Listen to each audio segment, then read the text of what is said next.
Subscribe करें हमारा YouTube channel, bell icon को क्लिक करना ना भूलें, जिससे आगे आने वाले सभी YouTube अपडेट्स, वीडियोस, नोटिफिकेशंस आपको मिलते रहें। नमस्कार स्टूडेंट, एक बार फिर से आप सबका मैं वेलकम करती हूँ परिष्कार फैमिली में, परिष्कार परिवार में। यहाँ पर हम लोग एक कोशिश कर रहे हैं आप लोगों के 12th के बच्चों को जो अभी CBSE 12th का पेपर देने जा रहे हैं, कुछ मॉडल क्वेश्चंस पेपर हम लोगों ने बनाए हैं जिसकी एक सीरीज़ आप लोगों को मिलने वाली है। अगर आप इन पेपर्स को देखते हैं तो हो सकता है कि ये आपके एग्ज़ाम्स में कुछ मदद करें। तो शुरू करते हैं आज का हम political science second model paper. इससे पहले हम लोग एक मॉडल पेपर आप लोग को दे चुके हैं, ये दूसरा मॉडल पेपर है। इसमें क्या कुछ इंपॉर्टेंट क्वेश्चन हमने लिए हैं उसको हम देख लेते हैं। देखिए, कुछ जनरल इंस्ट्रक्शन आपके पेपर में होंगे जो इससे ये पेपर शुरू होगा कि all question are compulsory, questions number 1 to 12 are multiple choice question, इस तरीके से कुछ इंस्ट्रक्शन होंगे। और आप लोग सबसे पहले इन इंस्ट्रक्शन को बहुत प्रॉपरली पढ़िए। 13 से 18 का जो क्वेश्चन है वो 2 मार्क के हैं, जिनकी वर्ड लिमिट पे भी आप लोग ध्यान दीजिए बच्चों। 50 वर्ड से ज़्यादा लिखने की ज़रूरत यहाँ पर नहीं है आपको। क्वेश्चन नंबर 19 से 23 तक जो क्वेश्चन हैं वो 4 मार्क्स के, जिनकी वर्ड लिमिट 100 दी गई है। देन उसके बाद क्वेश्चन नंबर 24 से 26 तक जो है वो पैसेज, कार्टून और मैप बेस्ड क्वेश्चन होंगे, उसी के अकॉर्डिंग आपको आंसर करना है। 27 से 30 तक 6 मार्क्स के क्वेश्चन होंगे जो आपको 170 वर्ड्स में देने होंगे। एंड कुछ इंटरनल चॉइस बेस्ड क्वेश्चन होंगे जो कि 6 मार्क के होंगे। इस तरीके से आपका पूरा क्वेश्चन पेपर है जो बनाया गया है। इन इंस्ट्रक्शन को बहुत प्रॉपरली आप फॉलो करें, रीड करें। एंड देन हम शुरू करते हैं सेक्शन ए से, जो कि multiple choice question based section है। ध्यान से देखते हैं हम इस क्वेश्चन को। The movement Arab spring that begin in 2009 later turn into a. अगर आप लोगों ने अपने सिलेबस से आप प्रॉपरली गो थ्रू हैं तो आपको ये आंसर ज़रूर पता होगा। अरब स्प्रिंग की बात हो रही है, ये मूवमेंट किससे जुड़ा था, 2009 के पहले ये मूवमेंट किस तरीके से वर्क कर रहा था, और फाइनली 2009 के बाद ये मूवमेंट एक रिलीजियस मूवमेंट के जो है उसमें चेंज हो गया था। देन क्वेश्चन नंबर 2 की अगर मैं बात करूँ तो name the Soviet leader. Soviet leader की बात हो रही है। आपने कोल्ड वॉर को खूब अच्छी तरीके से पढ़ा। Who faced a cope in year 1991 last when the USSR was declined and the president and the leader of Soviet Union was, आपको याद होगा बहुत अच्छी तरीके से, Mikhail Gorbachev. Okay, question number 3 है select one of the most appropriate statement for the ASEAN way. इस question का आंसर देखिए, कुछ चॉइसेस हैं और आपको बेस्ट जो आंसर है वो इसमें देखना है। Reflect the lifestyle of ASEAN member, इसका आंसर है is an informal and the cooperative interaction among the ASEAN member. ASEAN members जो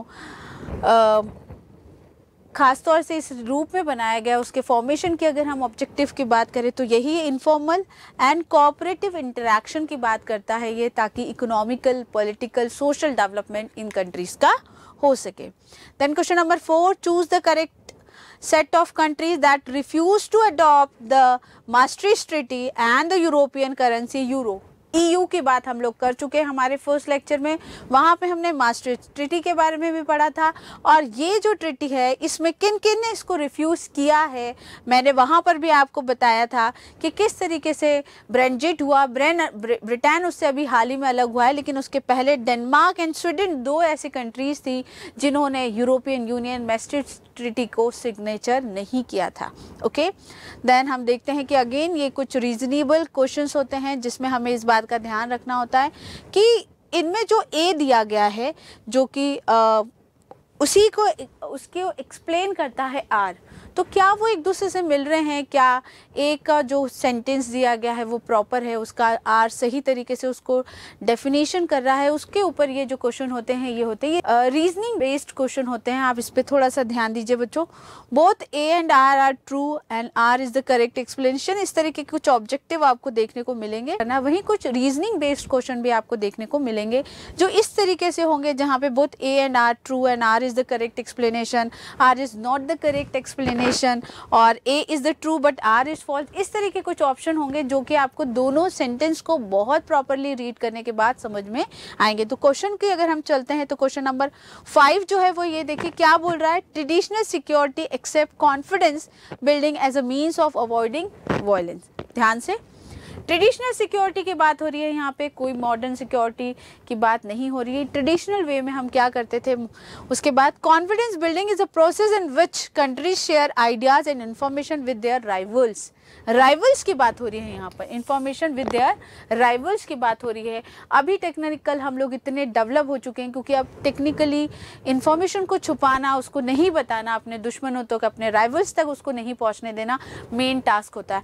क्या ये सही क्वेश्चन है? ए और आर दोनों सही हैं, या ए सही है आर गलत है? अब इसमें से क्या सही होगा अगर हम उसकी तरफ से जाएं तो देखते हैं A and R both are true. Yes, दोनों ही सही हैं, क्योंकि दोनों जहां ट्रेडिशनल सिक्योरिटी की बात हो रही है वहीं यहाँ पे दूसरी तरफ उन्होंने कॉन्फिडेंस बिल्डिंग की बात करी है। And R is the correct explanation of A. Yes, modern time में कॉन्फिडेंस बिल्डिंग जो होती है वो अब नए तरीके से होने लगी है। देन उसके बाद हम बात करते हैं the real challenge to Indira Gandhi came not from the opposition but from within his own party. Yes, यही हुआ था। इंदिरा गांधी को बाहर किसी बड़ी पार्टी ने कोई अपोजिशन इतना बड़ा क्रिएट नहीं हुआ था जितना इंदिरा गांधी के विरोध में, उनके अगेंस्ट में उन्हीं की इंटरनल पार्टी ने ही खड़ा किया था। She had to deal with the syndicate, a group of powerful and influential leaders from within the Congress. Yes, ये आपको समझ में आ गया होगा, मुझे लगता है इसका आंसर ज़्यादा डिफिकल्ट नहीं है। Both A and R the true and R is the correct explanation of A. Yes, okay. Section A का ही 7 नंबर का जो क्वेश्चन है वो है टेररिज्म रेफर्स टू। किसको रेफर्स करता है? आपने पढ़ा है टेररिज्म होता क्या है, what is terrorism, what is terror. Okay, then systematic creation of atmosphere of fear, डर का एक एटमॉस्फेयर क्रिएट करना, and society using brutal violence, और इसके अगेंस्ट में जिस भी तरीके का वायलेंस हो सकता है, फिजिकल, मेंटल, ये सारे वायलेंस जो है वो टेररिज्म को रेफर करते हैं। ओके, देन हम देखते हैं विच of the following statement about NITI Aayog are true. NITI आयोग से जुड़ा हुआ कौन सा जो सेंटेंस है वो राइट है। तो नीति आयोग के देखिए यहाँ पर 4 हैं। NITI Aayog act as a think tank. Yes, NITI Aayog is act as a think tank of the union government, बिल्कुल सही है। First, NITI Aayog act against the terrorism. Is it right और रॉन्ग, इसको सोचना पड़ेगा। NITI Aayog act in the spirit of cooperative federalism. Yes, this is true. NITI Aayog decide more rule for the bigger state and smaller rule for the smaller state. Is it true? तो अगर हम देखें तो क्या आप लोगों को लग रहा है क्या करेक्ट है? तो question answer number 1, answer number 3 and answer number 4। जैसा कि मैंने आपको बताया था, टेररिज्म का नीति आयोग से कोई लेना देना नहीं है, वहां पर उस तरीके की किसी कॉन्सेप्ट पर ध्यान नहीं दिया जाता है। अब क्वेश्चन नंबर 9 की अगर मैं बात करूं तो name the personality who draft the second 5-year plan. Second 5-year plan, 5-year planning से ही इंडिया का प्रॉपर डेवलपमेंट हुआ है। वो प्लानिंग जो हो रही थी उसमें जो जो सेकंड ड्राफ्ट था, सेकंड 5-year ड्राफ्ट था, वो किसने बनाया, इस पर ये क्वेश्चन पूछा गया है। तो अगर मैं आपको बात करूं यहाँ पे जो आपको सबसे डिफरेंट लग रहा है, के.सी. नियोगी, कृष्णमाचारी, श्रीमती दुर्गाबाई देशमुख। यस, कौन है इसका आंसर? श्रीमती दुर्गाबाई देशमुख। यस। अब बात करते हैं क्वेश्चन नंबर 10 की, arrange the following chronological order. अब हमें इन सबको एक फिक्स ऑर्डर में लगाना है कि क्या पहले हुआ। सबसे पहले किस इवेंट को हम देखते हैं। ओके, तो सेकेंड जनरल इलेक्शन हुए, V V Giri elected as the president of India. Fourth general election, Congress or या CPI alliances won many seats in general election. क्या सबसे पहले हुआ, क्या क्लिक कर रहा है आप लोगों के दिमाग में? देखिए आपके पास कुछ कोड हैं, 1, 3, 2, 4, इस तरीके के कुछ आपके पास ABCD ही होंगे। अब यहाँ से आपको अपना क्रोनोलॉजिकल ऑर्डर जो है वो फिक्स करना है। अगर हम आंसर की तरफ चलते हैं तो आंसर है फर्स्ट, सबसे पहले सेकंड जनरल इलेक्शन हुआ। यस, उसके बाद थर्ड, फोर्थ जनरल इलेक्शन हुआ। देन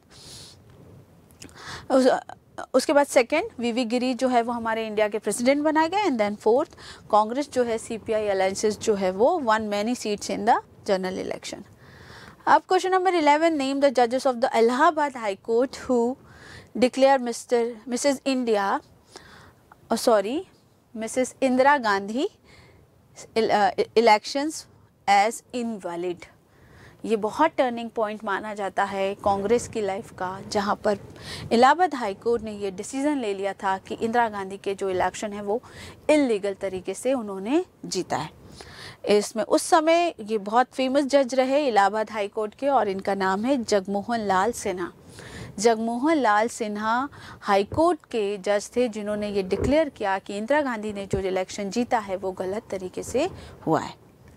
चलिए हम बात करते हैं नेक्स्ट क्वेश्चन की। Find the odd one, okay, find the odd one out in the context of proclamation of emergency.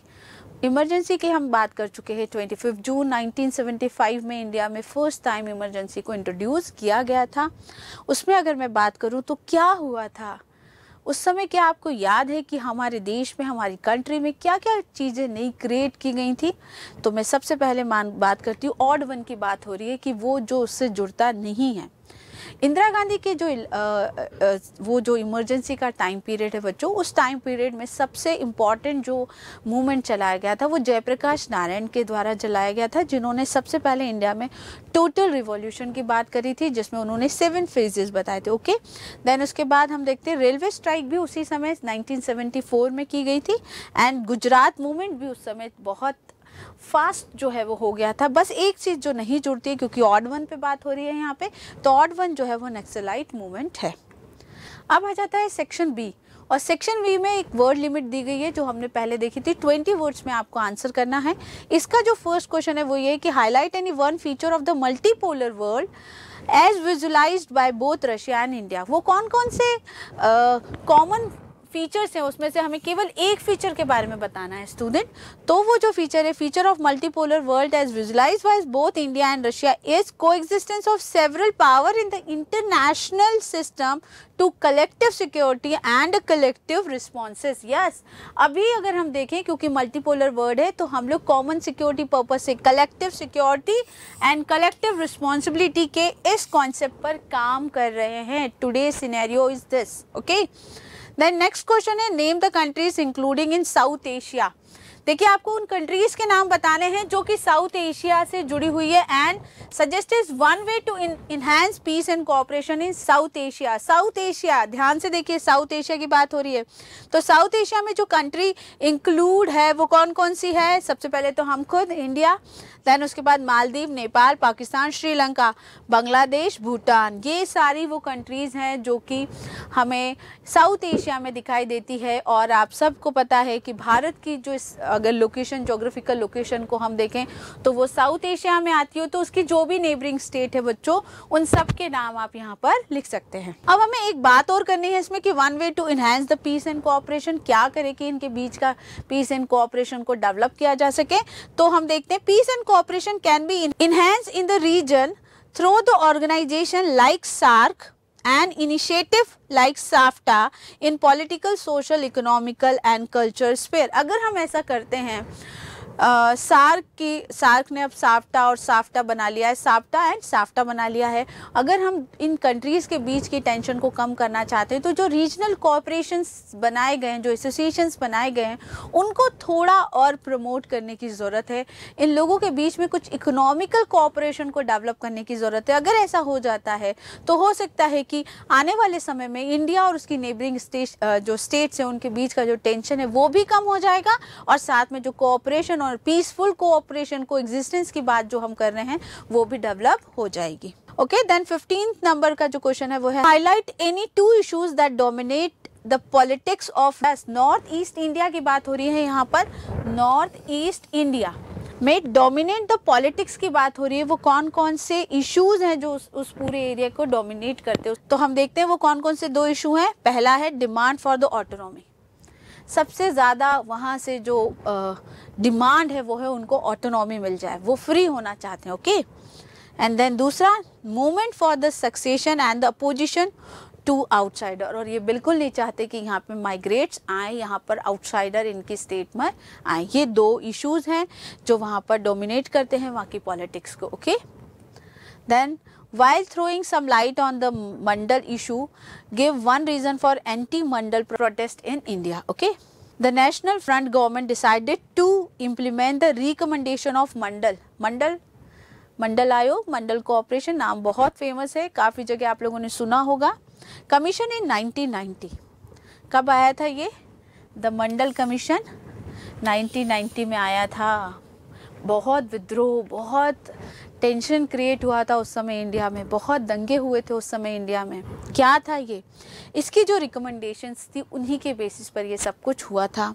The recommendation was that the 27% jobs in the central government should be reserve for the other backward classes. Reservation के दायरे को, उसके area को और ज़्यादा बढ़ा दिया गया था, इन्हांस कर दिया गया था, जिसमें 27% जॉब जो है वो सेंट्रल गवर्नमेंट की उस पर बैकवर्ड रिजर्वेशन को कर दिया गया था। ये वो समय था जब बहुत भारत में विद्रोह हुआ, बहुत आगजनी हुई, बहुत हम देखते हैं कि हमारे रिसोर्सेज का बहुत ज़्यादा मिसयूज़ उस समय हुआ। और ये सारा वो समय था जब भारत में पहली बार मंडल कमीशन की जो रिकमेंडेशन है उसको लगाने की बात हुई थी। ध्यान रखिए बच्चों, 27% बढ़ाने की बात हुई थी यहाँ पर। देन हम इसका जो सेकेंड पॉइंट है वो है this led to violent anti Mandal protest in different parts of the country. This dispute between the supporter and the opponent of OBC. किसने इसको किया था बच्चों? Support and opponent of OBC reservation was known as Mandal issue. इसे क्या नाम दिया गया? मंडल इशू का नाम दिया गया। This issue has played an important role in shaping politics in India since 1989। 1989 से इंडियन पॉलिटिक्स का सिनेरियो बहुत चेंज हुआ, जहाँ पे रिजर्वेशन को बहुत इंपॉर्टेंस दी जाने लगी। हर पॉलिटिकल पार्टी इस बात का ध्यान रखने लगी कि कैसे हम लोगों के वोट को अट्रैक्ट करें, और रिजर्वेशन उसका एक माध्यम हो गया, सोर्स हो गया, जिसको खूब यूज़ किया गया भी, और अभी भी आप देखिए कि इसको काफ़ी ज़्यादा यूज़ किया जा रहा है। क्वेश्चन नंबर 17 को अगर हम देखें तो evaluate the balance of power as a significant component of traditional security policy. Traditional security policy की बात हो रही है यहाँ पर, और आज हम देखते हैं कि काफ़ी कुछ चेंज हो चुका है। बैलेंस ऑफ पावर का कॉन्सेप्ट एज सच हमें प्रॉपरली वैसा नहीं दिखाई देता जैसा कि फर्स्ट वर्ल्ड वॉर और सेकेंड वर्ल्ड वॉर में हमको दिखाई देता। अभी काफ़ी कुछ बदलाव, चेंज इसमें हो चुका है। तो government are very sensitive to balance of power between their countries and other countries. They do work hard to maintain a favorable balance of power with other countries, especially those with whom they have differences or those with whom they have had conflict in the past. Yes, India China is one of the good example for this. आप देखिए कि India और China हम दो राइवरी countries हैं मान सकते हैं, या दो अपोजिट कंट्रीज़ मान सकते हैं, जिनके बीच में कुछ ना कुछ डिस्प्यूट हमेशा चलते रहते हैं। लेकिन इसके बावजूद इन सब होने के कारण भी हम देखते हैं कि भारत और चाइना के बीच में कहीं ना कहीं एक बैलेंस ऑफ पावर को जनरेट किया जाता रहा है, और अभी भी हम देखते हैं कि ऐसा हो रहा है। पहले के समय से अगर हम देखें तो थोड़ा चेंज ज़रूर है, लेकिन हो ज़रूर रहा है ऐसा, ठीक है। देन दूसरा जो है, a good part of maintaining a balance of power is to build up one's military power. ये भी एक तरीका है। Through economic and technological power are also important since they are basic for the military power. Military अब केवल land और air और उससे बहुत आगे बढ़ चुकी है। टेक्निकल डेवलपमेंट मिलिट्री का मेन सोर्स हो चुका है, और इसीलिए हम रफाल जैसे डेवलप्ड एयरक्राफ्ट को लेके आते हैं। इसका मतलब ये हुआ है कि अब टेक्निकल डेवलपमेंट जो है वो मेन टारगेट हो चुका है, जिससे भी हम देखते हैं कि मिलिट्री पावर को बढ़ाया जाता है। नेक्स्ट क्वेश्चन है, how far did the Rajiv Gandhi, है ना, देखिए Rajiv Gandhi Longewala accord succeed in bringing नॉर्मेसी इन पंजाब, है ना। क्या हुआ था राजीव गांधी के टाइम, कैसे सारी कंडीशंस चेंज हो रही थी, अब उस पर बात करते हैं। How far did the Rajiv Gandhi, है ना। अगर हम देखें तो राजीव गांधी लोंगेवाला अकॉर्ड और the Punjab accord was a step towards bringing normalcy, normal conditions जो है उसको बनाने की कोशिश की जाती to Punjab, but peace did not came easily. हम सब जानते थे राजीव गांधी, इंदिरा गांधी का मर्डर जब हुआ उसकी एक मेन रीजंस ये भी मानी जाती है, लेकिन उनके बाद after the death of Indira Gandhi, Rajiv Gandhi ने पंजाब में बहुत सुधार करने की कोशिश की ताकि वहाँ पर पीस को मेंटेन किया जा सके, ऑर्डर को मेंटेन किया जा सके। Peace did not came easily or immediately, and the cycle of violence continues nearly for decades. The central government had to impose presidential rules in the state and the normal electoral and the political process was suspended. कोशिश बहुत हो रही थी कि कैसे भी करके पंजाब में जो टेररिज्म बहुत बढ़ चुका था उसको ख़त्म किया जा सके, उसको कम किया जा सके। इसके लिए सेंट्रल गवर्नमेंट ने वहाँ पे presidential form of presidential rule भी लगा दिया था, लेकिन उसके बावजूद जो है वो कंडीशन कंट्रोल में नहीं आ रही थी। फिर it was not easy to restore the political process. Yes, बहुत आसान नहीं था क्योंकि पूरा पंजाब जो था वो टेररिज्म की वजह से पूरा बिखर चुका था। In the atmosphere of suspicious and the violence when election were held in Punjab in 1992। देखिए, जब इलेक्शन हुए पहली बार पंजाब में after the terrorism dissolve, the problem is dissolve, हम देखते हैं कि Punjab in 1992 only 24% of the electoral turn to vote. Militancy was eventually accredited by the security forces. Peace returned to Punjab by the middle of 1990. कब जाके पंजाब में piece को settle down किया गया, कब जाके पंजाब वहाँ पे स्टेबल हुआ? 1990 में जाके हुआ, जब राजीव गांधी ने बहुत काम किया इसके लिए वहाँ पर। सेक्शन सी पे अब हम लोग आ रहे हैं और सेक्शन सी जो है उसमें कुछ क्वेश्चंस होंगे जिसका आपको 100 वर्ड्स में आंसर करना होगा स्टूडेंट, है ना। Some of the most significant responses to the challenges of environmental degradations have came from the environmental movement. Justify the statement with special reference of the movements against extractions of earth against the magma dams. Okay, हम बात करते हैं extractions of the earth। Geography का question है ये आपका। इसमें आप किस तरीके से mineral industries, extraction of the earth, it's use of chemical, it's pollution of waterways and the land, its displacement of the community continue to invite criticism and the resistance in various part of the globe.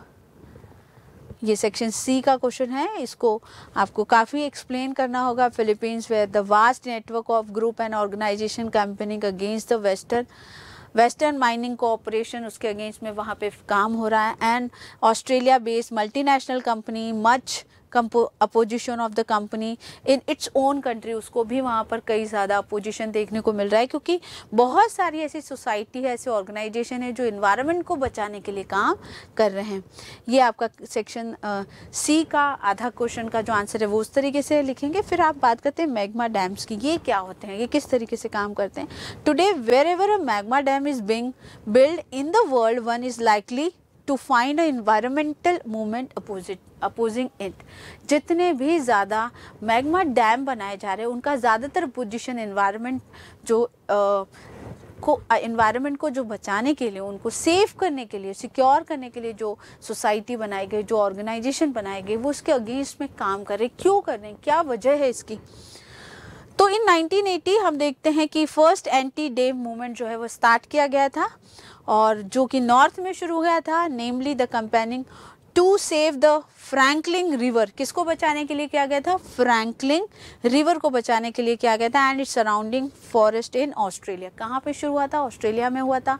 उसके forest को बचाने के लिए किया गया था। और कौन सी रिवर के लिए किया गया था? फ्रैंकलिन रिवर के लिए किया गया था। ओके, देन हम देखते हैं इंडिया में भी ऐसे मूवमेंट स्टार्ट किए गए और उनमें नर्मदा बचाओ आंदोलन जो है, वो नर्मदा बचाओ आंदोलन जो है वो सबसे ज़्यादा फेमस, सबसे ज़्यादा नोइंग जो है ये मूवमेंट माना जाता है।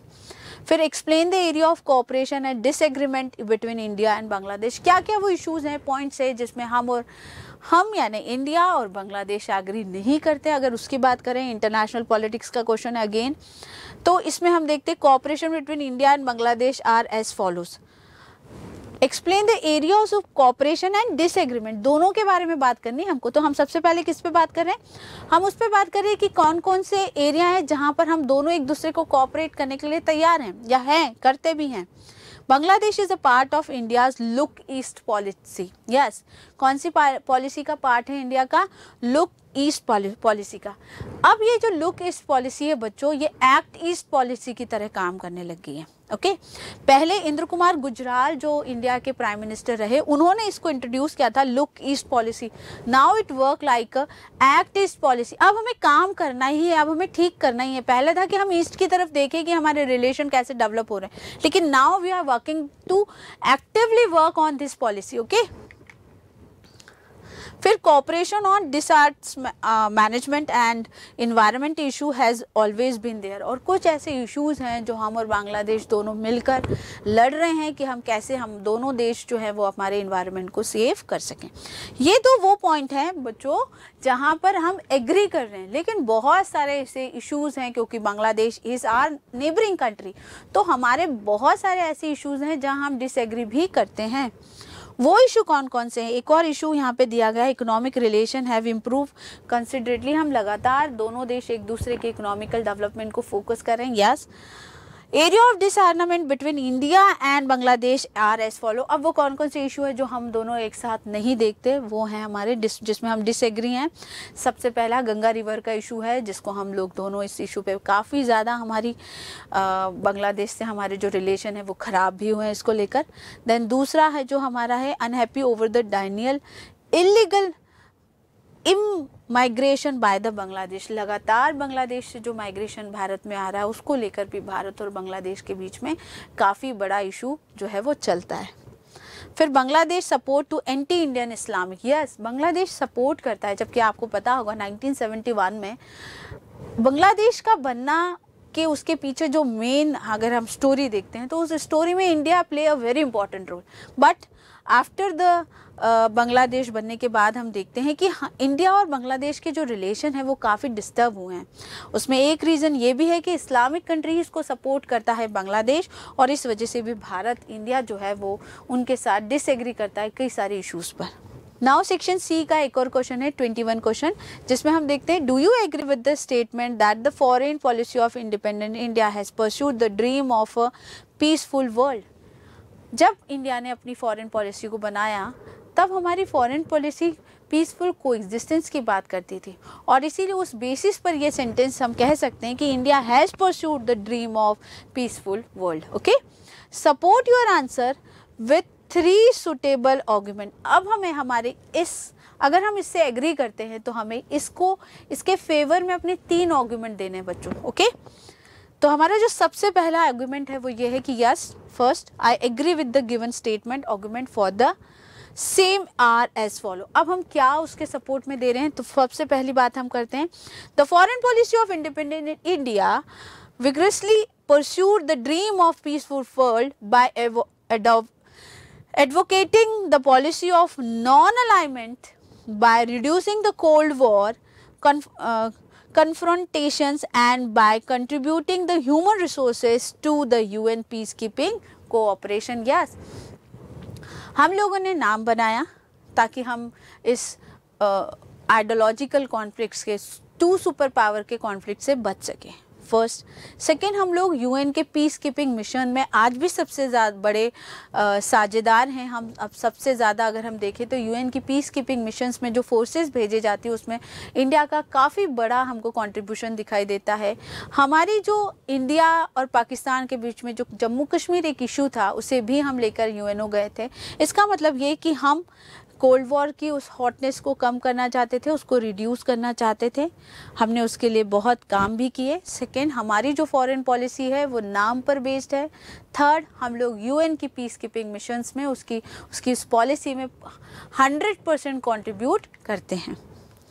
देन हम बात करते हैं सेकेंड की during the cold war the US led the North Atlantic Treaty Organisation that is NATO and the Soviet led the Warsaw Pact came into existence. India advocated non-alignment movement as the ideal foreign policy। तब जब पूरा world या तो NATO का member बन रहा था या वार्सा पैक्ट का मेंबर बन रहा था, तब उस दौरान इन दैट टाइम हम देखते हैं कि इंडिया ने नॉन अलाइनमेंट मूवमेंट को बनाया और ये बताया कि किस तरीके से इन ग्रुप्स की इन 2 सुपर पावर की लड़ाई से हम अपने आप को बचा सकते हैं और पूरे वर्ल्ड में पीस को एग्जीक्यूट कर सकते हैं।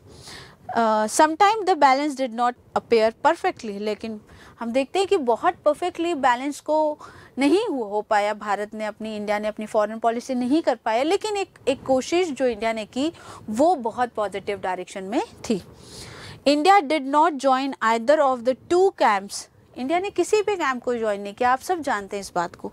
During the cold war era India wanted to keep distance between from the military alliances led by the US and by the Soviet Union against each other. हमने ना तो हम नाटो के मेंबर बने, ना हम वार्सा के मेंबर बने। ओके, सेक्शन सी में एक और अगर हम इसी की बात करें, क्योंकि हमें 3 आर्गुमेंट करने की इंडिया की जो फॉरेन पॉलिसी है वो वर्ल्ड पीस को एग्जीक्यूट करने की बात करती है, तो उसमें जो थर्ड हम अपना आर्गुमेंट दे रहे हैं वो ये है कि 1956 में इजिप्ट में स्वेज कैनल का प्रॉब्लम हुआ था, और इस समय हम देखते थे कि जो यूएसएसआर और यूएस हैं दोनों की फोर्सेस जो थी वो बहुत एक्टिव हो चुकी थी, और ऐसा लग रहा था कि यह सब थर्ड वर्ल्ड वॉर हो गया। उस समय भी हमने देखा कि इंडिया ने बहुत पॉजिटिव रोल प्ले किया और ये जो क्राइसिस था इसको ख़त्म किया।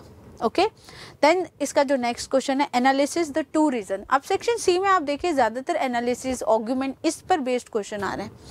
तो analysis the 2 reason for imposition of national emergency in India in June 25, 1975। Reason for imposing the emergency, क्यों, क्या क्या रीजन्स थे उस पर हम बात करेंगे। तो सबसे पहला election to Lok Sabha was declared invalid by the high court of the Allahabad. सबसे पहला रीज़न क्या था कि हाई कोर्ट इलाहाबाद में जगमोहन लाल सिन्हा, जिसका हमने इससे पहले एक मल्टीपल चॉइस क्वेश्चन में आंसर किया है, उन्होंने इंदिरा गांधी की जो इलेक्शन था उसको इनवैलिड अनाउंस कर दिया था। It meant that legally she was no longer an MP and therefore could not remain the prime minister। अगर वो MP नहीं है, मेंबर ऑफ पार्लियामेंट ही नहीं है, तो वो क्या नहीं हो सकती थी, वो हमारी प्राइम मिनिस्टर भी नहीं हो सकती थी। आप सबको पता है हमारे कॉन्स्टिट्यूशन में ये कहा गया, अगर आप इंडिया के प्राइम मिनिस्टर बनना चाहते हैं या आप हमारे इंडिया में आप काउंसिल ऑफ मिनिस्टर का मेंबर बनना चाहते हैं, तो आपके पास 6 मंथ का टाइम पीरियड है। या तो आप लोकसभा की मेंबरशिप लीजिए या फिर आप राज्यसभा की मेंबरशिप लीजिए। अगर आप ऐसा नहीं कर सकते हैं तो आप no longer you are not play a role of prime minister. Okay, और इसी वजह से इमरजेंसी को लागू किया गया था 6 month. But on June 24 the supreme court granted her a partial stay on the high court order till the time her appeal was decided। और तब सुप्रीम कोर्ट ने भी इंटरवेंशन इस केस में किया। देन इसके बाद क्या हुआ देखिए, she could remain an MP but could not take a part in the proceeding of Lok Sabha. वो MP तो बनी रही, लेकिन उन पर एक टर्म एंड कंडीशन लगा दी गई कि वो अब लोकसभा की प्रोसीडिंग में पार्ट नहीं लेंगी। देन इसके बाद opposition parties under the Jayaprakash Narayan total revolution, हमने पहले बात करी है, जो Jayaprakash Narayan demands Mrs Gandhi resignation. और तब टोटल रिवॉल्यूशन बहुत बड़ी तादाद में बढ़ चुका था, काफ़ी इंडिया में स्प्रेड हो चुका था, और तब जयप्रकाश नारायण जो एक बड़े फ्रीडम फाइटर के रूप में भी जाने गए, उन्होंने ये कहा कि मिसेस इंदिरा गांधी को अपने पद से, अपनी पोजीशन से रिज़ाइन कर देना चाहिए।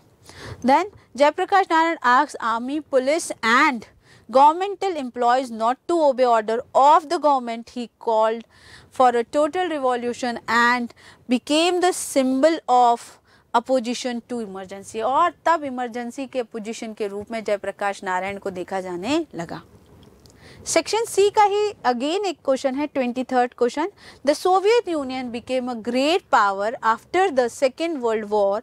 However, in no time the Soviet system became bureaucratic and authoritarian, making life difficult for its citizens. Do you agree with given statement? Give argument to approve your answer। क्या हुआ था, ध्यान से question को अगर हम समझे। The Soviet Union become a great power after the Second World War। As you all know, after the World War II, there is only 2 power. One is the United States of America and second one is USSR, that is Soviet Union। Okay. However, in no time the Soviet system became bureaucratic and authoritarian। 2 system develop हो चुके थे क्योंकि communist party ने total complete पूरे government system को, पूरे ही system को, social, political, economical system को अपने कंट्रोल में ले लिया था। Okay, making the life difficult for its citizen. और लोगों के लिए बहुत डिफिकल्ट हो गई थी। यस, लोगों के पास कोई फ्रीडम नहीं थी कि वो अपनी इच्छा के अनुसार कोई जॉब कर सके या कोई डेवलपमेंट कर सके या गवर्नमेंट में क्या हो रहा है उसको जान सके। इन सब के लिए अब गवर्नमेंट जो थी वो बहुत रिजिड हो चुकी थी, बहुत कंट्रोल उन्होंने कर लिया था। Do you agree? यस, हम सब इस बात से एग्री करते हैं। और यही वो वजह भी थी स्टूडेंट, आप ध्यान रखिए, यही वजह थी जिसकी वजह से 91 में यूएसएसआर का डिक्लाइन भी हुआ। पेरिस्टाइका और ग्लासनोस्ट 2 पॉलिसी वहाँ पर इंट्रोड्यूस की गई। Okay, The Soviet Union became a great power after the Second World War. It is completely true. But very soon the system became very bureaucratic and authoritarian. I do agree with the given statement. Yes, we are agree. अब इसके क्या हम argument करते हैं तो वो हैं, देखिए, सबसे पहला क्या हुआ था, complex communication network and vast energy resources. Rest of the world, except for the US, it had a complex communication network and a vast energy resource. The Soviet state ensured a minimum standard of living for all citizens. Minimum standard of living announce कर दिए गए थे कि लोगों को केवल उनको ही follow करना पड़ेगा. And the government subsidize basic necessities including health, education, healthcare and other welfare scheme. सारा कुछ, क्योंकि पूरा सिस्टम जो था वो कम्युनिस्ट पार्टी के हैंड में आ चुका था, इसलिए ये सारी जो हम देखते हैं कि हेल्थ, एजुकेशन, बेसिक नीड्स सब जो है वो गवर्नमेंट के हाथ में आ चुकी थी. The Soviet system however became a very bureaucratic and authoritarian, making life very difficult for its citizen. अब लोगों को एक तो बहुत कम आपको कह दिया था कि आप बहुत मिनिमम रिसोर्सेज में काम चलाइए. दूसरा, अब आपके पास कुछ नहीं है, जो कुछ भी करेगा वो कौन करेगा, गवर्नमेंट करेगी. तो आप किसके कंट्रोल में आ गए, आप ब्यूरोक्रेट्स के कंट्रोल में आ गए, आप एक ऑथोरिटेरियन सोसाइटी की तरफ जा चुके थे और इसीलिए ये जो है वो सारी प्रॉब्लम्स क्रिएट हुई थी. फिर हम देखते हैं lack of democracy and the absence of freedom of speech. Completely ख़त्म हो चुकी थी, लोगों के speech, express of their ideas पर पूरा बैन लगा दिया गया था और express their dissent in jokes and cartoon. जो हम देखते हैं, आप न्यूज़पेपर में देखते हैं कि कई बार हमारे जो जर्नलिस्ट होते हैं वो बहुत बड़ा मैसेज दे देते हैं कार्टून से या फिर किसी जोक से, उन पर भी पूरी तरह से कंट्रोल कर दिया गया था. ओके, फिर हम देखते हैं कि जो इंस्टीट्यूशन ऑफ सोवियत स्टेट थे वो रिफॉर्म की उनको बहुत ज़रूरत थी. वहाँ पे वन पार्टी सिस्टम जो था वो चल रहा था, उन सब को लोग रिफ्यूज़ करना चाहते. लोग चाहते थे कोई एक ऐसा इंस्टीट्यूट बने, कोई एक ऐसा ऑर्गेनाइजेशन खड़े हो, गवर्नमेंट का गवर्निंग सिस्टम अब चेंज होना चाहिए. ये सब कुछ वहाँ पर हो रहा था और इसीलिए हम देखते हैं कि 91 में जब यूएसएसआर कई सारे पार्ट में डिवाइड हुआ, ऑलमोस्ट 15 पार्ट्स में जो यूएसएसआर डिवाइड हुआ, उसकी वजह से ये सारी प्रॉब्लम जो थी उसके मेन जो रूट में थी वो ये सारी प्रॉब्लम्स थी. ओके, फिर सेक्शन सी का एक और जो ऑप्शन इसी का आता है वो देखिए, although on paper Russia was only one of the 15 republic that together constituted the USSR, in reality Russia dominate everything and every people's life. हर जगह उसका जो था रशिया का जो कम्युनिस्ट पार्टी थे उसका जो कॉन्स्टिट्यूशन था उसका रूल चलता था. हर व्यक्ति उससे बंधा हुआ था, वो वही कर सकते हैं जो कम्युनिस्ट पार्टी उनसे करवाना चाहती थी. इस तरह हम देखते हैं कि जो रशिया था वो एक समय में सच में ब्यूरोक्रेट्स और ऑथोरिटेरियन ऑफ गवर्नमेंट उस रूल में चला गया था. अब सेक्शन डी में हम आ रहे हैं स्टूडेंट और ये शुरू होता है 24 नंबर के क्वेश्चन से. अब बहुत केयरफुली आपको क्वेश्चंस को रीड करना है. ये वो जगह है जहाँ पर आप सीधे क्लियरली पूरे मार्क्स को ले सकते हैं. ध्यान से देखते हैं इसको. Read the passage given below and answer the question that follows. ये पूरा पैसेज है, आप इसको ध्यान से ज़रूर पढ़िएगा. After the end of the bipolar structure of the world politics in early 1990s, it became clear that the alternative center of political and economical power could limit America dominance. एक power तो चली गई, USSR का तो decline हो गया, तो अब पावर किसके हाथ में दिख रही थी, अमेरिका के power. Thus European Union and ASEAN emerged as forces to reckon with BRICS has also emerged as a new center of power on the world stage. Yes, ये एकदम राइट को पैराग्राफ है जिसमें जो इन्फॉर्मेशन है वो एकदम करेक्ट इन्फॉर्मेशन आपको दी गई है। अब आपको इसको पढ़ने के बाद यहाँ आप लोगों ने पढ़ लिया ये पूरा सेंटेंस है। देखिए ब्रिक्स क्या है उसको बता दिया गया, ब्रिक्स कैसे कोऑपरेटिव सिस्टम है उसका, म्यूचुअल इकोनॉमिक बेनिफिट्स पे काम करता है, पूरा पैराग्राफ दे रखा है। आपको ये पैराग्राफ बहुत केयरफुली रीड करना है एंड देन उसके बाद इससे रिलेटेड कुछ क्वेश्चन है जिसका आंसर आपको करना है। अगर आपने पैराग्राफ प्रॉपरली रीड किया है तो आप कहीं पर भी नहीं अटकेंगे। क्यों? क्योंकि जो क्वेश्चन पूछे उसके आंसर इस पैराग्राफ में ही दिए गए हैं। Okay, name the political leader who chair the 11th conference of BRICS. नाम जरूर मिलेगा आपको, आप ध्यान से अगर देखेंगे तो कौन थे जिन्होंने चेयर किया था ब्रिक्स का 11th सेशन, तो उनका नाम है जेकब जुमा। इन्होंने जो है 11th सेशन ऑफ ब्रिक्स जो है वो चेयर किया था।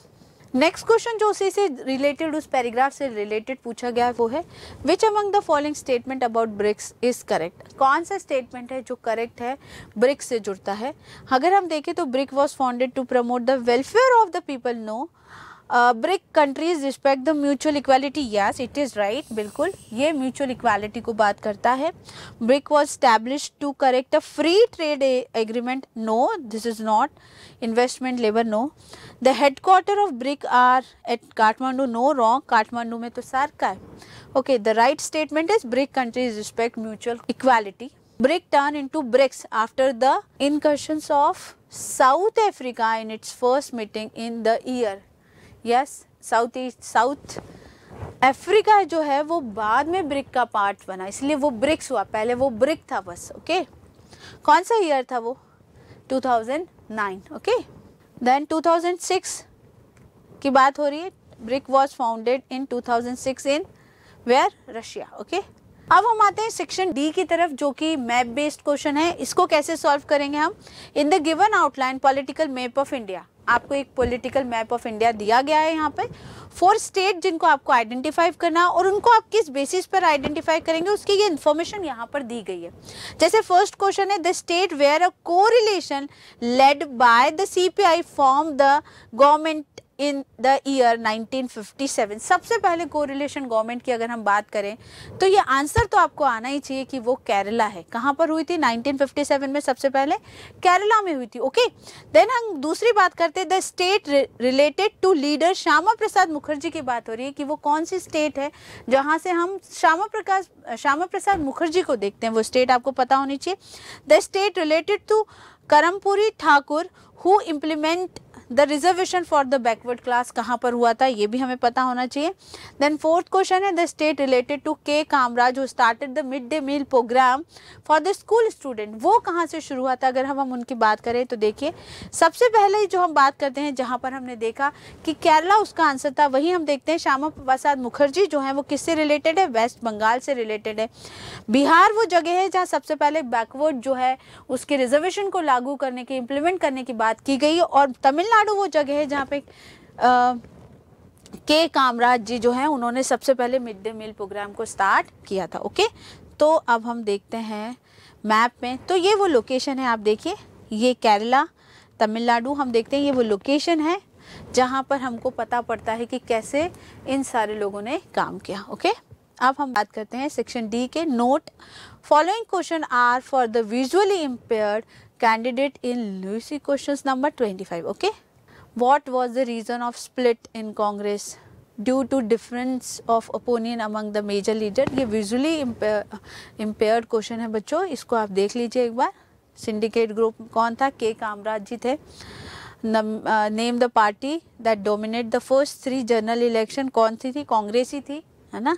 1979 में हम देखते हैं कि 77 से हम देखते हैं कि जो जनता पार्टी है वो एक्टिव हो गई थी। Name the leader who gave the strategy of non Congressism, कौन सा लीडर था? Ram Manohar Lohia. Okay, section C में ही जो एक और आपको क्वेश्चंस आते हैं वो आते हैं कुछ कार्टून, कुछ इस तरीके के पिक्चर बेस्ड क्वेश्चन जिनको आपको सॉल्व करना होता है।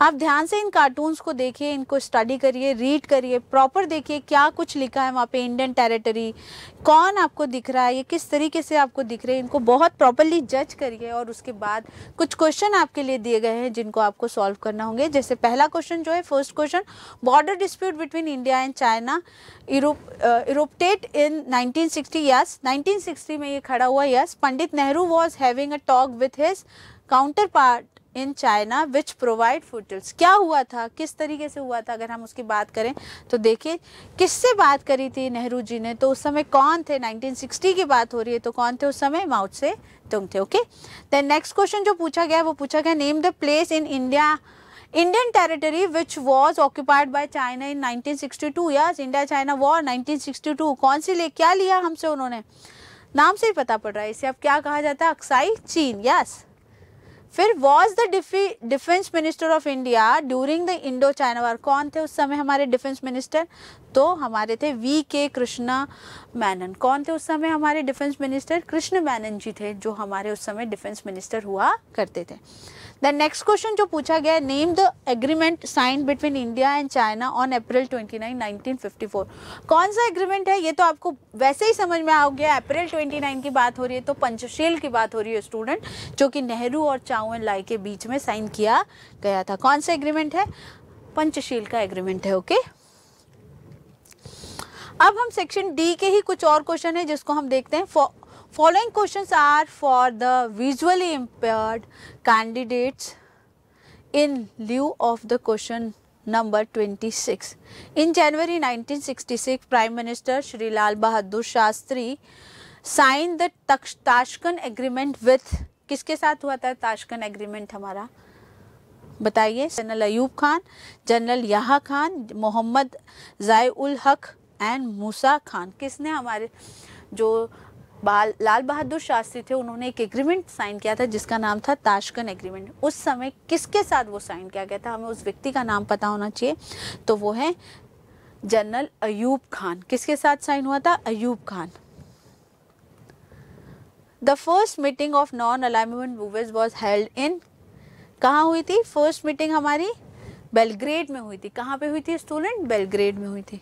सेक्शन डी का ही जो नेक्स्ट क्वेश्चन है वो है, which of the following statement related to India China war in 1962 is correct. इसके 4 आपके पास ऑप्शन होंगे स्टूडेंट, ध्यान से इनको पढ़िएगा। China could not cross the line of control, अगर लाइन ऑफ कंट्रोल क्रॉस ही नहीं होता तो वॉर भी नहीं होता, तो इसका मतलब ये रॉन्ग है, हमें ट्रू की बात करनी है। तो Soviet Union remain neutral during the conflict, Soviet union जो था वो क्या था, न्यूट्रल था। आई थिंक यही वाला जो है वो सही है। The Soviet help China against India, no. The Chinese forces did not withdraw their troops back to their early position, no. इसका जो आंसर है स्टूडेंट वो बी है, the Soviet Union remain neutral during the conflict. Okay, अब section D के ही question number 4 पे आते हैं। On what ground did India grant political asylum Dalai Lama and thousands of Tibetis refugees? Yes, यही वो वजह थी जिसकी वजह से चाइना ने हम पर अटैक किया था। Yes, Dalai Lama was known as Tibetan leader. India granted political asylum, यानी शरण उनको दी थी हमने on humanitarian grounds. Dalai Lama had a political influence over India. People of India supported Dalai Lama. क्या है आप बताइए, इसमें उन्होंने पूछा चूज द करेक्ट स्टेटमेंट, हमें सही की बात करनी है। सही कौन सा है, India granted political assume on the humanitarian ground, हमने उन्हें जो शरण दी थी, हमने जो उन्हें मदद दी थी वो किस बेसिस पे की थी, ताकि हम ह्यूमैनिटेरियन अप्रोच को, जिसको नेहरू फॉलो करते हैं, जिसको आज भी इंडियन फॉरेन पॉलिसी में फॉलो किया जाता, उस बेसिस पर ये मदद की गई थी। अब हम लोग आ जाते हैं हमारे सेक्शन ई की तरफ, और ये आपका लास्ट सेक्शन होता है जहां पर आपको कुछ लॉन्ग आंसर को करना होता है। जैसे क्वेश्चन आया, give an analysis of the cultural and political consequences of globalisation. आपको ग्लोबलाइजेशन के कॉन्सिक्वेंसेस देखने हैं, तो क्या आप मॉडर्न टाइम को देख सकते हैं, ये वही समय है जो कि ग्लोबलाइजेशन को रिप्रेजेंट करता है। फिर इसी के और में एक क्वेश्चन है, analysis any 3 reasons for resistance to globalisation. आपको ग्लोबलाइजेशन से ही जुड़े हुए 2 क्वेश्चन हैं, इनका आंसर आपको करना है। रीजंस बताने हैं रेजिस्टेंस टू ग्लोबलाइजेशन के। Okay, cultural consequence of globalisation, बिल्कुल इसमें आप इसको एक्सप्लेन कर देंगे कि कल्चरल कॉन्सिक्वेंसेस क्या हैं, क्या दिख रहा है आपको, उसके बारे में आप बताएंगे। देन जो दूसरा आएगा कि पॉपुलैरिटी ऑफ बर्गर और द ब्लू जीन्स जो है वो काफ़ी बढ़ चुकी है। यस, फिर हम देखते हैं समटाइम एक्सटर्नल इन्फ्लुएंसेस जो है वो सिंपली इनलार्ज हो चुके हैं और हमारी कई बार हम देख रहे हैं कि हमारी सॉवरेंटी को भी चैलेंज किया जा रहा है ना। फिर हम देखते हैं culture homogenisation is an aspect of globalisation also है ना। ये कुछ पॉइंट्स है बच्चों जो कि इस बात को this phenomena is called the culture hetero organisation, इसको हम इस तरह से भी बता सकते हैं। ये वो आंसर होगा आपका। देन हम इसी के जो दूसरा क्वेश्चन है, पॉलिटिकल कॉन्शियसनेस भी जो है वो हमें ग्लोबलाइजेशंस के दिखाई पड़ रहे हैं।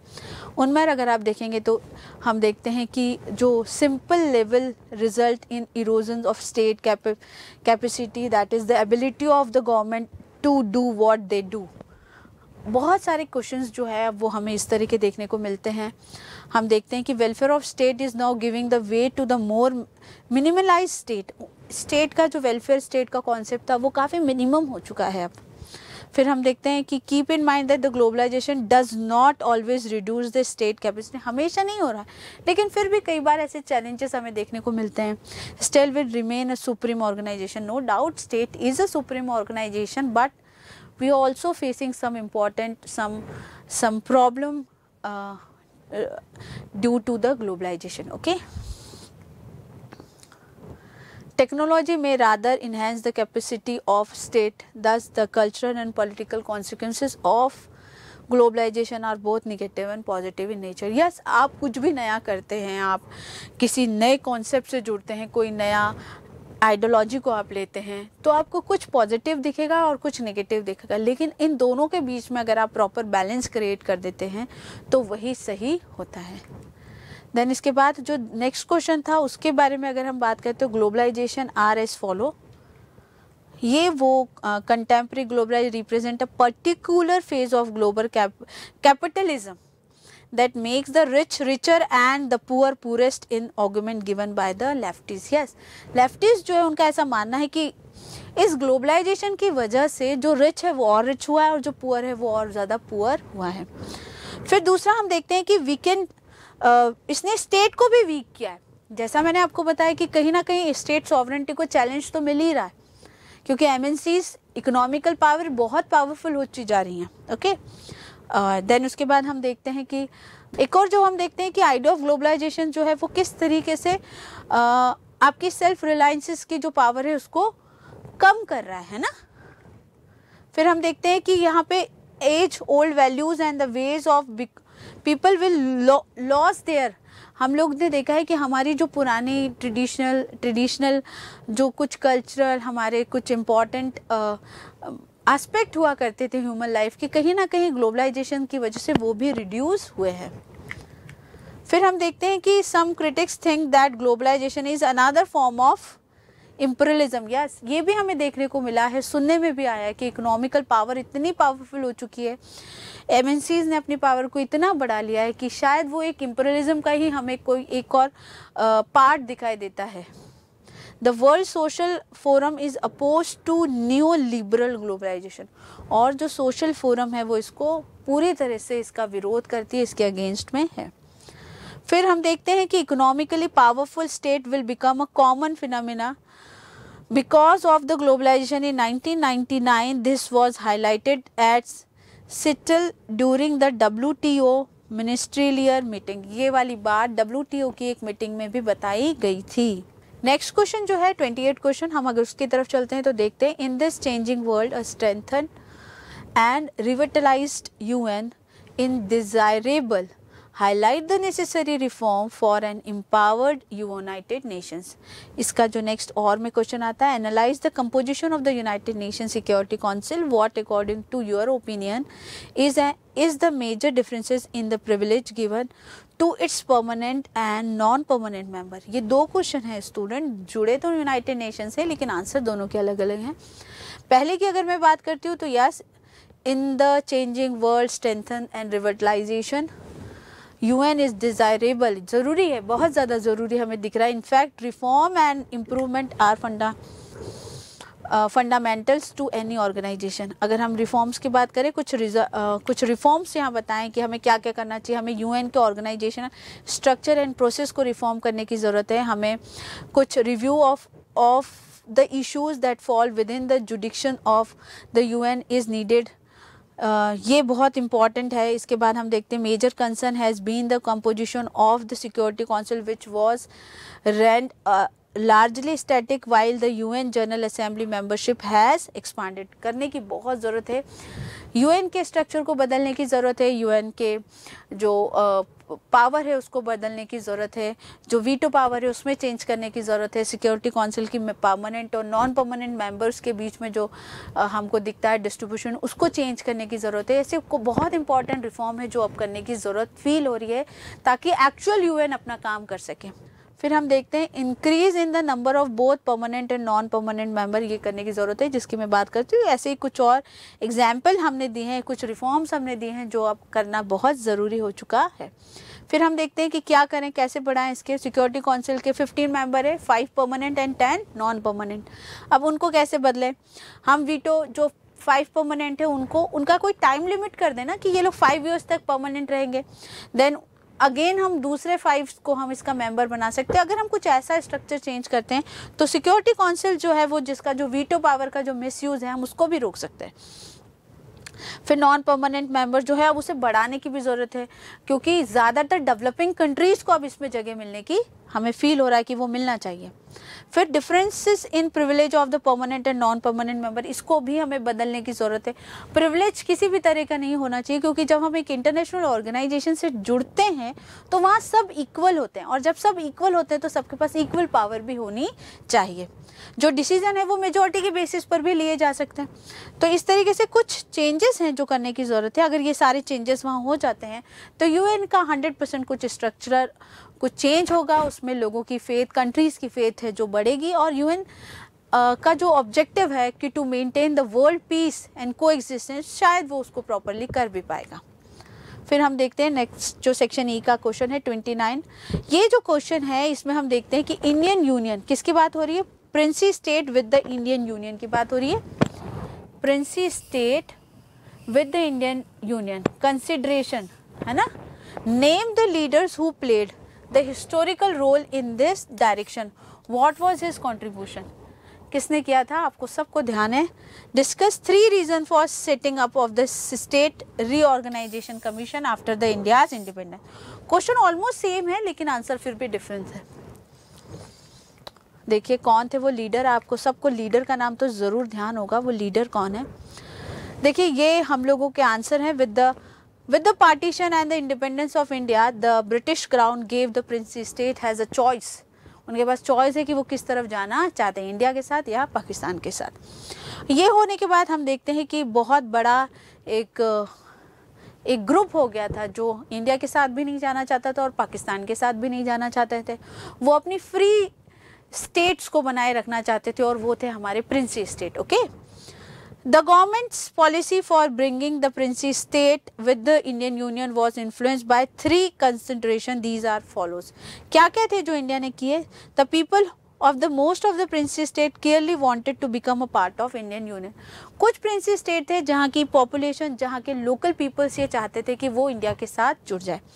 दूसरा था, हम देखते the government was ready to be flexible in giving autonomy to some regions to accommodate their demands, और भारत इसके लिए भी तैयार था कि वो उनके अकॉर्डिंग भी काम करे।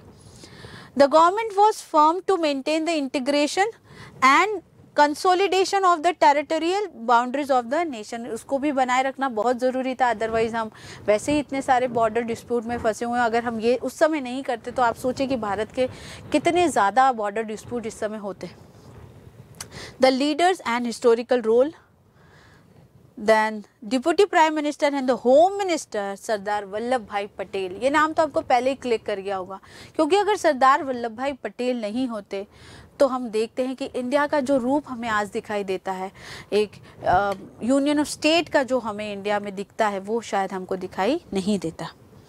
नेक्स्ट जो है he reached out to all the princes state, सबके पास गए हैं सरदार वल्लभ भाई पटेल, एक एक किंग को, उसके लोकल जो लोग थे वहाँ से उनसे बात करी, और तब जाके हम देखते हैं कि आज हमारा भारत इस तरीके से बना है।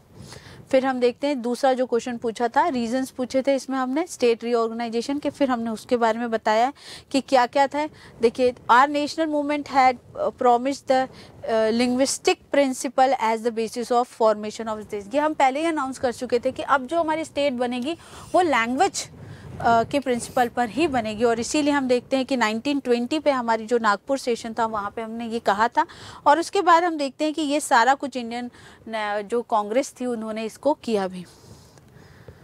क्या क्या किए ये देखिए, independent and partition, the leader felt that the carving out state on the basis of the language. फिर हमने national leadership was challenge by the local leaders and the people protest begin in Telugu speaking area, खासतौर से वहाँ पे ये हमें देखने को मिला। फिर the movement demand that the Telugu speaking area should be separated from the Madras provision, ये हुआ था उस समय। ये वो सारे चैलेंजेस थे जो उस समय हमें देखने को मिले थे जब हमारा एक इंडिपेंडेंट इंडिया, एक्चुअल इंडिया जो बन रहा था उसके समय। The formation of Andhra Pradesh जो है उसमें भी प्रॉब्लम क्रिएट हुए थे। फिर these struggle force the central government into appointing a state organisation commission in 1953 to look into the question of redrawing of boundaries of the state.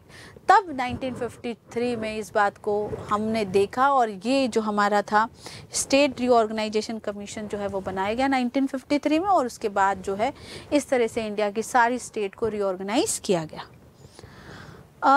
30 जो क्वेश्चन है वो है को रिलेशन गवर्नमेंट पर based है, support and the statement with 3 relevant document. हमको बताना है कि क्या coalition government prove to be a boon for the democracy in India. Yes.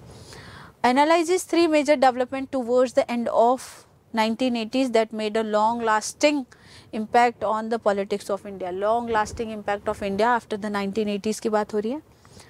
अब हम उसको देखें कि कोरिलेशन गवर्नमेंट, तो आप जानते हैं जब मोर देन टू पार्टीज जो है वो मिलकर, 2 पार्टीज भी कह सकते हैं आप लोग, मिलकर एक पार्टी बनाती हैं, कुछ कॉमन प्रोग्राम वो अपनी बनाती है और उसके बेसिस पर अपने इलेक्शन को लड़ती हैं। ये हम देखते हैं कि इस तरीके से इसका आंसर है। During 1967 election the opposition parties realise that the division of their votes kept the और Congress in power. This led to formation of anti Congress front फ्रॉ एंड राइज ऑफ नॉन कांग्रेसियंस इन इंडियन पॉलिटिक्स। तब पहली बार हम देखते हैं कि नॉन कांग्रेसिज्म डेवलप हुआ इंडिया में आफ्टर हम देखते हैं 1967। These brought the opposition together। तब हमने देखा कि जितने भी कांग्रेस के अपोजिशंस थे, जितने भी कांग्रेस से अपोजिशंस की पार्टीज थी, उन सब लोगों ने मिलकर एक कोरिलेशन जो है वो फॉर्म किया, एक पार्टी जैसी बनाई, जिसे हम अगर हिंदी में अगर समझना चाहें तो जिसे हम गठबंधन की सरकार भी कहते हैं। गठबंधन किया इन लोगों ने, कोरिलेशन फॉर्म किया, कॉमन मिनिमम प्रोग्राम्स इन्होंने बनाए और उसके बेसिस पर ये लोगों ने आगे चुनाव भी लड़े। कहाँ कहाँ हुआ? As a result coalition government were formed in 8 states including Punjab, Haryana, UP, Madhya Pradesh, Bihar and other states. Okay. In the election of Lok Sabha in 1971 and the State Assembly election in 1972, Congress achieved victories, but the Congress under Mrs. Indira Gandhi did not have the capacity to absorb all tensions and conflict that the Congress system was known for. अब क्या था वो हम उसको देख लेते हैं। The declaration of emergency in 1971 वो तो था ही। देन उसके बाद जनता party was form, Janata party आ चुकी थी और उसने इलेक्शन में पार्ट भी लिया था। देन हम देखते हैं कि 1989 जो था election, the Congress was the largest party but in set in the opposition. लेकिन वो कहाँ बैठी? अपोजिशन में बैठी। ये बहुत बड़ा चेंज था। Alliances of Janata Dal and some regional parties जो थी वो बन चुकी थी। The election of 1989 marked the end of the Congress, इसीलिए इसको क्या कहा गया? End of the Congress in 1989। और हम देखते कोरिलेशन गवर्नमेंट बनी जहाँ पर हमने देखा कि 2 पार्टीज जो थी, देखिए, because after this 1 or 2 parties never got most of the votes for the seat. ज़्यादा जो 1 या 2 पार्टी तक अब वोट जो है वो लिमिटेड नहीं रह गए थे, ये भी एक बड़ी वजह थी। फिर हम देखते हैं कि जो नेक्स्ट क्वेश्चन हमसे पूछा गया था उसका आंसर क्या होगा, the main development during the end of the 1980s that had a long lasting impact on the politics, वो भी इसी तरह से जुड़ता है। एंड ऑफ द कांग्रेस का सिस्टम माना जाता है, जिस पर अभी हमने बात भी करी है स्टूडेंट। फिर हम देखते हैं मंडल इशू था, वो बहुत छा गया था क्योंकि 27% रिजर्वेशन इन सेंट्रल गवर्नमेंट की जॉब की बात हो रही थी, और इससे जो क्रीमी लेयर तो नहीं हम कह सकते इससे ज़्यादा इम्पैक्ट हुआ उस पर, लेकिन जो बाकी बचे हुए जो लोग थे जो कि रिजर्वेशन की कैटेगरी में नहीं आते, तो उन पर इसका बहुत असर हुआ। और ये भी वो वजह थी जिसकी वजह से 1980s जो है वो उसके बाद की जो पॉलिटिक्स है वो बदल गई। न्यू इकोनॉमिक रिफॉर्म आ चुके थे, वो क्या क्या थे हम देखते हैं कि कई राजीव गांधी जो थे वो उन्होंने हम देखते हैं कि फॉरेन इन्वेस्टमेंट को जो है वो वेलकम करना शुरू किया था। इंडिया में आईटी को लेकर एक बड़ा जो है वो रिफॉर्म हो चुका था। फिर दे open up the countries economy, हम देखते हैं कि पूरी दुनिया में इकोनॉमी खुल रही थी, तो भारत भी इससे पीछे कैसे रह सकता था। ग्लोबलाइजेशन, लिबरलाइजेशन एंड प्राइवेटाइजेशन का जो कॉन्सेप्ट है वो आ चुका था। फिर हम देखते हैं कि श्री राजीव गांधी जो थी उनका मर्डर कर दिया गया था। आप जानते हैं कि 1991 में तमिलनाडु में जो हुआ था उसको हम सब याद करते हैं। तो Congress emerge as the largest party after this and Shri Narasimha Rao was appointed as a prime minister. जितने भी, क्योंकि राजीव गांधी की जिस तरीके से हत्या की गई थी उसके बाद जो लोगों का जो लोगों की सेंसिटिविटी थी वो कांग्रेस से जुड़ गई थी, और इसीलिए लोगों ने कांग्रेस को बहुत वोट किया और ये एक लार्जेस्ट पार्टी के रूप में अगेन कांग्रेस खड़ी हुई, जिसमें नरसिम्हा राव जो थे उस समय प्राइम मिनिस्टर बनाए गए थे। उम्मीद करती हूँ स्टूडेंट कि अगर आप इस लेक्चर को सुनेंगे, देखेंगे तो 100% ये आपके एग्जाम में मदद करेगा। तो इस तरीके से हमने कुछ इंपॉर्टेंट क्वेश्चन को सॉल्व किया स्टूडेंट। आज यहीं पर हमारा लेक्चर खत्म होता है। Thank you so much.